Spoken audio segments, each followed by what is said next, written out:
Just as promised, guys, we're going to be putting out our talkback this morning. Food for Thought talkback series, proudly sponsored by the team over there at SAFPROM, Leota Siisiialafia, and of course, iSpy Radio. This morning, we got the team from Tiapapata in the studio, big fama Leota Atonio and Khosrow. Of course, the Tiapapata Development Project, Poloketi Atinae, a sustainable effort securing our tomorrow. But right now, I'm just going to pass it over to the boys, of course, to introduce themselves. Malolava team, malolava fatasi mai level feature tesi malima. Yeah, talofa yang sefo. Yeah, ni. Muamua whawhilo atu le au whawhonga le tatou atunu lenei tūla o le tae au. Ele soifua maua malangi ma. Ole mana yo le tatou talanoanga lenei tae au. You know, sila fia fo le malo le tunu nisio poloketi manisio to o ngaluenga behind the scene. Khosrow, can you tell us a little bit more? So tell us, what is the Tiapapata Development Project? Thanks for the question. First, thank you for the awesome opportunity to host us today. So, Tiapapata Development Project all started off with a junior youth group in Tiapapata. The group consists of young youth at the age of 11 to 14. And every month they would pick up the rubbish and clean out the village.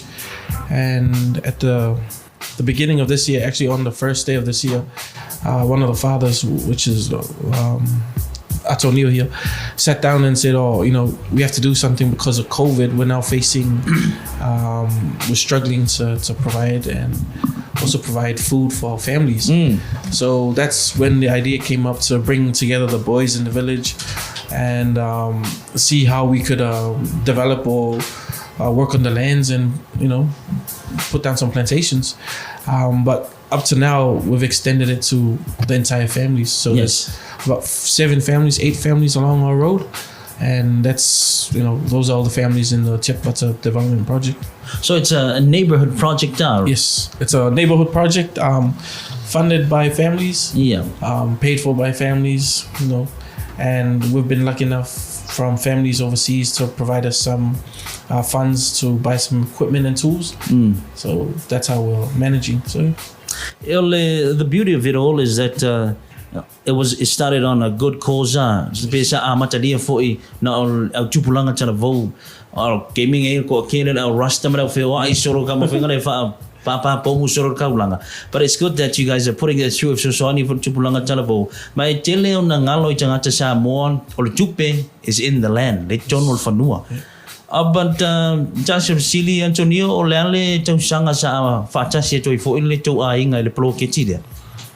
Ia whaftai mo whafsili tu sai po le tau sangaleng te atni. Sa whai ale mele ma tau whai lawa I aone I tu whatasia hoi a inga si o mato au ala ma fuafua se wa inga lol mamau. Po se wa inga au tasi uma I fo ile tupulanga talavou o youth group ma o yo te wai ma a inga taitas. Nei au alawa ne I langona se leo se fia ai foi po se. Sabe. Peo le ala le sa la antong fai I fuafua ma au ile a inga fifa mau populi se polokeki matango fie mo le au ilum. Maki ngau ko ki kava o maki apa kai ko vako anga. All no to inga level le Tiapapata Development Project.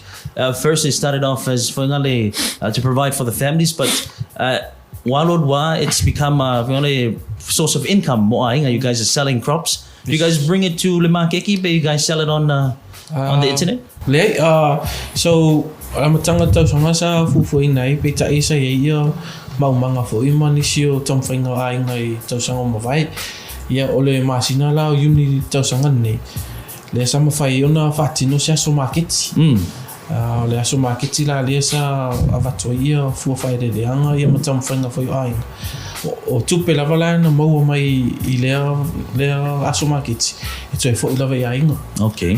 sa ia fo le long sua le native ina ia I tatou fali Yeah. so ole tama whainga ia ina ia ti ai pe ati nai a inga o taimi nei o le ia le whaloloa lina shop I malolo le Yeah.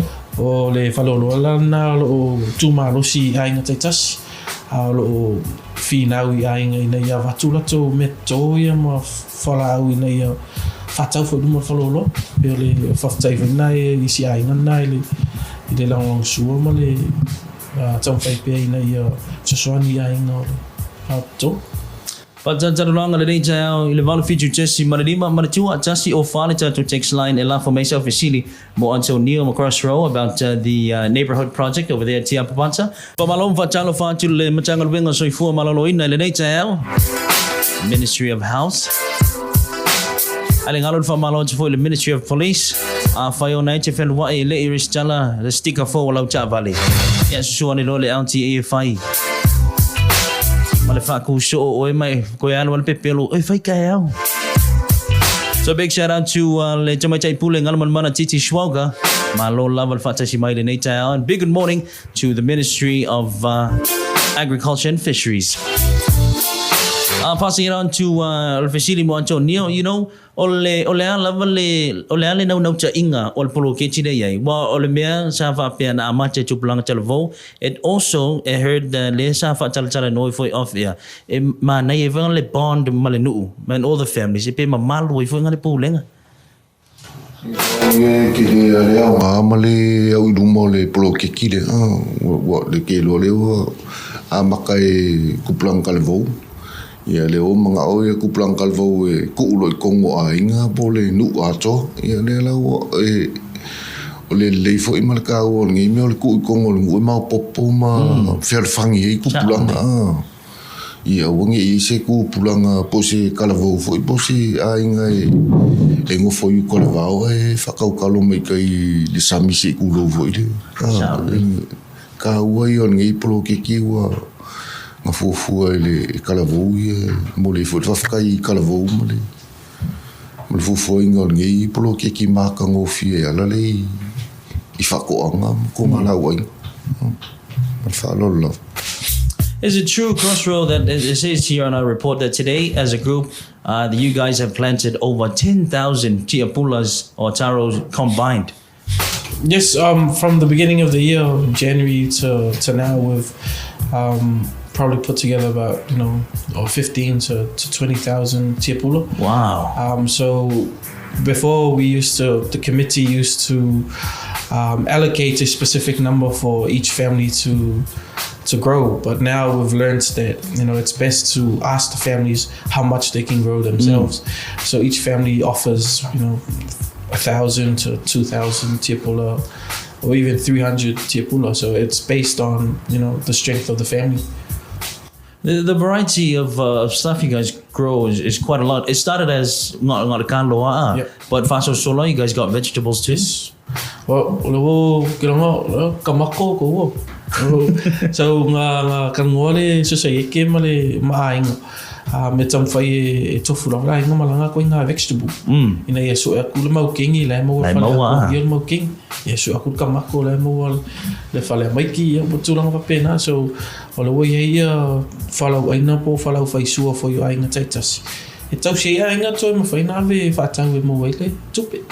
Any good project fapia ikaw na nga tao la ba isi time fape e fai inspections fa ngale ko siaki polai le leave for fatoanga o what time fai to inspections o tulanga la vai o waso sa muli masina e fai le fontanga le al no pole society o le sto na ila le o le sa la sto na ila na e fai le ia singo o committee for young luenga yo mo sir firma to no e lo se no ma vai ele se pulenga alima fai pule po yo alima matai no termina ne yo ole matau tie voi na tom fainga no sa tom fai vai po ye leading ale project so le vai ai ngale em fai nga ngali de ai ngata itasi o lawa lo mana o e face swing mo la tonu. Has it ever crossed vape se talk se pe se kai me kufa kasi mai o kalo a shipi fafo like a container? Have you guys done that or is it lo yele ma fu fangai tulangan na pe tai ole tom fai ta tai le vainga ina ia muamua inga. okay? So a lot of le kalo le koko mo domestic use ma le household use. Yo pole nga fo ina ia nau e ave fafota. E le fu se talo tau sida inga ia tulangan. Tori, kau ngisi kai mini maki ki ko ma just escape lunga o. O ma sa ni na la ko just escape. E ma singa ko kongi kalo just escape lunga o. E ai mo la ko ka fa ma Whamalotu leusu ia Atapana and of course leusu ia Frank o whaatasi mai fwoi le tata polokalame le Alpha Cafe le nei te au. Whamalotu fwoi le ofiso to risi ma tata mai moa mai fafo. Ola se manga ia last week le wa uma te fwoi fifianga o le tuto tasi. Uma te fwoi le Miss Samoa. Oh, did you guys bring a because I always see a Tiapapata project and Maileko physical store ni food stores in Masinga fa. La ulva le Tiapapata center. Ia ma ko wala fa ia e. Okay. Le Tiapapata center ia la ko e specialize am funa le vegan food ma le. Oh yeah. Food. Ia mo ia e ke vai making o ia mo no master. 36 minutes after 8 le foi lava uma tu le mato talanoania lenei te au with Tiapapata project. But passing it on to the boys, to foi lava no ia Atonio Luiafi fa lenga le foi Khosrow. O se upu fa umai foi le tatou polokalame on what else you need to share and you want to share with Samoa this morning. Mo le toal whaftai mo le avanoa matang ofi. Paua le vaenga tā ua le taung whailawa I awane I maua fo I le Samoa le se leo le fia ai. Ia lava le langonga e so tō singa le lau whanua ia me se fo le palpala sa pole le sa fo ina mai le atua tātou te ngalu e ina. E tā ua I nei vaenga tā ua le taung whailawa ia pe se fulua ia tia pula ta sit whai le as le fia la ua. Yeah. Taung whailawa ia tu lava se vaenga o le mea ai awa fo le whangatau mawha o le atunu e misi o le taung tāo soifuanga le ua ia ima le te lo whaama. Amu ia Samoa la tau ia o le te le lau whangua e ngaru e ina ma tō ai tatou mea ai. Ia se whautuanga ma le anganga vai mai le tu atu pe au tawhau le o I lava le tangata. Miri se me tau whaftai. Mano lava le whasoa? Khosrow? Wow, taimano no ia. O le pala tunu ele au ia le pua tam whainga. Pita I au pe ona whaleo se whautuanga whai mo tatou tupulanga ia me se ia tatou a inga ia me se whalaputonga taitasi. Tele lavo o le taipi e tau te whamoe moe lava I whoai e po ni tupe whai atu ina pai e le malo. Pita I o le o matou whai whatino le vaenga mo matou lo. Le imwhenanga tatou tangi lava tatou lima. Ngā lua lava tatou tua oi e le se mea tau te mana oi mana tele se vaenga po le tau whai wha lau tele se mana o. Hai mwhai ana tatou ngā lua e tonu lava tatou tua oi. O le ale se sengo tatou tapua inga po tatou tatonu. Ia tasi ale tuama e tasi wha le loto le mana no te inga ina ia ti ai tatou inga taitasi. O le vaenga tonu na lo whaautu ai ma lo tamu whai le Tiapapata Delevopment Project e una ia. Le ngata le ola whaletino ma le tele o tau mawhai ona maua I a inga taitasi. A le ola whale nganga foi o tonu o tuao ia me se tangata taitasi o lo wapena ona. So I fua maola I foi tonu le anu. Ia, leo sina. Ai mo le atu whaftai le talia foi o maua nei ia. ma le whatatano fo i ma whaasot fo i nisi o ngā mawhaiona ona maua mai fo i longa tono Samoa mea lo to ai le eisa ma le whalo lava whaftai Whaptai lava Atonio, whaptai for Khosrow. Lenei tau from the Tiapapata Delevopment Project. That's right. First edition of our talkback this morning, proudly sponsored by our team over there at SAFPROM. Le official faatalanoaga. Mawhainga whaiva. O le ingoa o le tatou polokalame o le food for thought. Taratara noi fo inisi Poloketi that we will be having on our show. But all the best for today. Keep it locked right here, I Spy Radio Tuesday.